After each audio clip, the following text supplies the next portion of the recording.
அண்மை செய்தி. கோவை, நீலகிரி, குமரியில் இன்று கனமழைக்கு வாய்ப்பிருப்பதாக வானிலை ஆய்வு மையம் தெரிவித்திருக்கிறது. நாளை முதல் வரும் 10ஆம் தேதி வரை தமிழகம், புதுச்சேரி மற்றும் காரைக்காலில் மிதமான மழை பெய்யக்கூடும் என்றும் வானிலை ஆய்வு மையம் தெரிவித்திருக்கிறது. தொடர்பான மேலும் விவரங்களை தருவதற்காக செய்தியாளர் செலினா இணைப்பில் இருக்கிறார். செலினா, வணக்கம். கோவை, நீலகிரி, குமரியில் இன்று கனமழைக்கு வாய்ப்பிருப்பதாக வானிலை ஆய்வு மையம் தெரிவித்திருக்கிறது. மழை தொடர்பான முழு விவரங்கள் என்ன?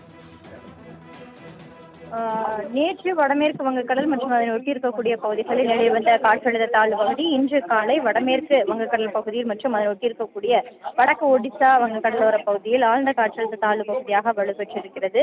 மேலும் இது அடுத்த 3 நாட்களில் வடமேற்கு திசையை நோக்கி நகர்ந்து மேலும் வலுப்பெறுவதற்கான வாய்ப்படைக்கும் என்று தெரிவித்திருக்கக்கூடிய நிலையில் இன்று கோவை, நீலகிரி, கன்னியாகுமரி ஆகிய மாவட்டங்களில் கனமழைக்கும், அதே போல தமிழகத்தில் அடுத்து வரக்கூடிய 4 நாட்களுக்கு லேசானது முதல் மிதமான மழைக்கு வாய்ப்பிருக்கக்கூடும் என்றும் வானிலை ஆய்வு மையம் தெரிவித்திருக்கிறது. தமிழகத்தில் சென்னை உட்பட பல்வேறு மாவட்டங்களில் லேசான முதல் மிதமான மழைக்கும், சென்னை பொறுத்தவரையிலும் அடுத்த 2 நாட்களுக்கு வான மேகமூட்டத்துடன் காணப்படும். நகரின் ஒரு சில பகுதிகளில் மற்றும் லேசானது முதல் மிதமான மழைக்கான வாய்ப்பு இருக்கக்கூடும் என்றும் வானிலை ஆய்வு மையம் தெரிவித்திருக்கிறது.